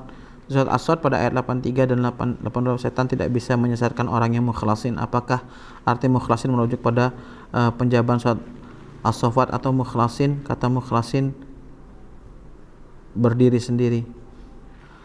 Apakah arti mukhlasin merujuk pada penjabaran surat As-Saffat atau mukhlasin kata mukhlasin berdiri sendiri? Perhatikan, kalau mengenai setan memang tidak akan bisa pernah mengganggu orang-orang yang ikhlas. Ya. Tidak akan pernah bisa mengganggu orang-orang yang ikhlas. Ketika pun dia berusaha mengganggu orang-orang yang ikhlas ini, ya, kemudian mampu menetralisirnya, mampu melawan bisikan-bisikan setan tadi untuk terus memiliki sifat yang ikhlas tadi, ya. Jadi ini tidak akan pernah bisa terganggu. Ini insyaallah Anda jabarkan ke depan karena panjang ini nanti. Assalamualaikum. Waalaikumsalam. Bagaimana reaksi kita jika punya dua teman, lalu salah satu teman kita itu sifatnya masih kekanakan, lalu teman yang satu lagi tidak menyukai sifat kekanakan teman kita yang satu lagi dan berakhir mendiamkan teman yang kekanakan? Kita tetap bersikap tawasud ya kalau punya teman yang kayak gini, ya. Dua teman yang berbeda karakter. Bagaimana kita berusaha yang kekanakan tadi, yang childish tadi, ya kita nasihati, ya. Kita nasihati, tidak boleh pro dengan salah satunya, ya, karena pada dasarnya hakikatnya mereka adalah objek dakwah kita. Adapun teman yang satu lagi yang tidak suka kanakan tuh sabar, ya, sabar, kita tafahum, ya, kita tafahum, ya, dan jangan pula penilaian kekanakan ini berangkat dari prasangka saja, bahaya, ya. Ini beratnya nih, ya. Wallahu a'lam.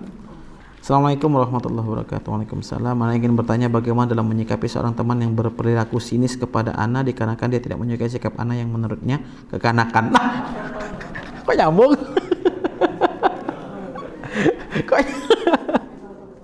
kok nyambung nih? Ini saling bertanya kayaknya nih. Allah. Tunggu. Nah, kertasnya sama, nyambung nih. Jangan-jangan yang ketiga yang itu tadi itu. Yang tidak suka kekanakan tadi. Oh enggak, beda. Allahu Akbar. Pertama ya. Yang tadi ya, punya dua teman, satunya kekanakan, satunya tidak suka dengan teman yang kekanakan. Dua-duanya harus kita nasihati. Yang kekanakan yuk dewasa dikit. Yang tidak suka dengan kekanakan, ayolah kita pahami kondisi teman kita. Apa yang harus kita lakukan, ya? Bagaimana versi antum, ya? Dewasa itu yang bagaimana, ya? Sudah seperti itu. Jangan malah menjauhi, itu bukan solusi. Bagaimana reaksi kita jika punya dua teman, lalu salah satu teman kita sifatnya masih kekanakan? Bentar. Bagaimana dalam menyikapi seorang teman yang berperilaku sinis kepada Ana dikarenakan dia tidak menyukai sikap Ana yang menurut kekanakan, dan ketika diajak untuk memperbaiki hubungan, dia seolah-olah enggan. Astagfirullahalazim. Ya, nggak boleh begitu.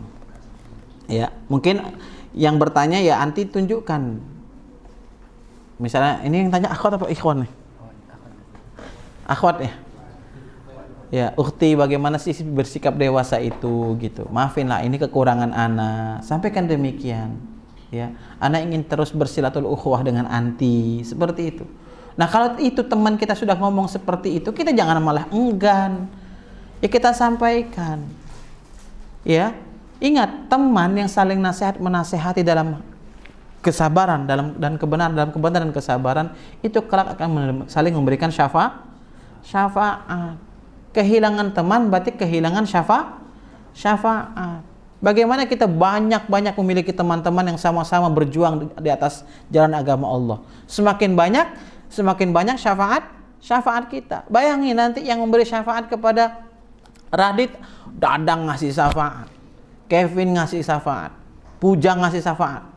Ya, semua yang ngasih syafaat. Itu loh yang dibayangin kacamata kita dalam pertemanan. Ya, gak bisa sama berukhuwah tuh. Bagaimana kita dewasa nyikapi kondisi satu sama lain gitu loh. Ya, punya teman masih kekanak-kanakan, akhi ayolah dewasa dikit. Gini loh cara menghadapi dan lain sebagainya. Ya, anak sendiri pun mungkin ada sebagian teman menyebut anak kekanak-kanakan, bisa jadi. Karena penilaian manusia itu sifatnya subjektif. Perhatikan. Ya, perhatikan. Penilaian manusia itu sifatnya subjektif, jarang yang objektif, dan berat untuk jadi objektif. Kadang kan anak pun demikian juga. Bagaimana berusaha objektif? Kata si A, kita kekanak-kanakan. Kata si B, enggak juga gitu ya. Nah, bagaimana memanage perbedaan ini? Tetap bersama caranya. Saling memahami satu sama lain, ya. Wallahu ta'ala bisawab. Izin bertanya Ustaz, apa salah bila kita menjauhi seseorang dikarenakan orang tersebut cukup membawa pengaruh buruk untuk kita? Ya, kalau pengaruh buruk membuat kita menjadi orang fasik, tadi kan sudah dikatakan bahwa teman-teman yang fasik harus kita jauhi, ya, teman-teman yang fasik. Tapi kalau cuma sekedar karena kekanak-kanakan nyambung ke situ lagi, ya, nggak bisa kita jadikan alasan untuk menjauhi, apalagi memutus tali pertemanan, nggak boleh. Jika kita mempunyai dua orang teman yang sedang berselisih, masih nih. Dan kedua-duanya adalah teman dekat kita. Lalu bagaimana sikap saya sebagai muslimah dalam hal ini? Masya Allah. Ya, perhatikan. Teman kita, innamal mu'minuna ikhwah fa aslihu baina akhwaikum. Sesungguhnya mukmin itu bersaudara. Ya, bersaudara. Fa aslihu baina akhwaikum. Kalau mereka lagi bercekak, ya, kita damaikan. Jangan kita ngompori satu sama lain. Apa yang kamu ribut ini? Rebutan ikhwan? Apa rebutan plastik? Opa-opa kan? Ya, suami gue katanya. Ini najong. Astagfirullah. Karena gitu kan nggak ada izah lagi. Ya, kalau apa? Astagfirullah. Ya. Astagfirullah. Ya, berselisih tentang apa? Kalau perkara-perkara yang yang bisa ditemukan jalan keluarnya, kita lah jadi penengahnya, ya, jadi pendamainya, seperti itu, ya. Ayolah, untuk meminimalisir perselisihan atau agar kita sabar dengan perselisihan yang ada, budayakan saling mendoakan satu sama lain. Baik. Dua terakhir. Hukum mengazankan bayi, apakah ada dalilnya Ustadz? Jazakallahu khairan. Perhatikan, Syekh Saleh Al-Utsaimin rahimahullahu taala mengatakan mengazankan kalau dalil khusus hadisnya dhaif. Nah, masalah hadis dhaif atau sahih ini perkara ijtihadi di kalangan ulama ahli hadis. Dalilnya ada, cuman menurut sebagian dhaif. Tapi menurut Syekh Saleh Al-Utsaimin boleh dilakukan. Dalam rangka apa? Mengenalkan kalimatan thayyibah untuk pertama kali kepada si bayi. Ya, paham di sini ya? Hadisnya dhaif dan ana mengambil pendapat hadisnya yang dhaif. Ada sebagian Syafi'iyah mengatakan hadisnya sahih, ya enggak masalah. Ini perkara ijtihadi sebagaimana Syekh Albani dan Syekh Al-Arnaut ya, rahimahumallahu taala itu berbeda mengenai derajat hadis doa masuk pasar. Syekh Albani katakan sahih, Syekh Al-Arnaut mengatakan dhaif. Sama bangkit dari salat dengan mengepalkan tangan. Syekh Albani sahih hadisnya, Syekh An-Nawawi mengatakan dhaif hadisnya. Ini perkara ijtihadi dan itu tidak masuk ranah aqidah. Paham ya sampai di sini? Ya. Kenapa Syekh Shalih Utsaimin mengatakan membolehkan mengazankan bayi yang baru lahir? Untuk mengenalkan kalimat thayyibah untuk pertama kali kepada si bayi. Ya. Bagaimana cara menasihati abang laki-laki saya yang membawa pacarnya tinggal di rumah? Astagfirullahaladzim. Aduh, dan satu kamar dan orang tua saya membiarkannya. Astagfirullah. Dan alasan saya bilang pacarnya anak yatim piatu dan sudah tidak punya kerabat. Aduh, lalu itu bagaimana Ustaz? Apakah seluruh keluarga berdosa jika membiarkannya? Iya, berdosa, orang tua berdosa. Kalau anti tidak, karena anti sudah menolak dengan hati. Ya. Sebagai orang tua punya power, man ra'a minkum mungkaron, itu orang tua tuh paling yang pertama tuh dengan tangannya, dengan kuasanya. Kau antar balik anak nih, atau kau nikahi sekarang, gak masalah. Mau yatim piatu kek, mau bagaimana kek, apalagi sekamar dengan anti saja, ya apa namanya, sah-sah saja gitu ya. Sekamar dengan anti, asalkan terpisah ya, terpisah. Astagfirullahaladzim. Enggak boleh ya. Seluruh keluarga berdosa jika membiarkannya. Iya, berdosa jika membiarkannya. Dan kalau anti di sini, ini akhwat yang bertanya tadi ya, enggak berdosa karena sudah menolak dengan hatinya. Wallahu ta'ala bisawab. Ya. Segeralah suruh abang nikahi itu akhwat, itu perempuan pacarnya, biar selamat ya. Baik, assalamualaikum warahmatullahi wabarakatuh. Waalaikumsalam warahmatullahi wabarakatuh.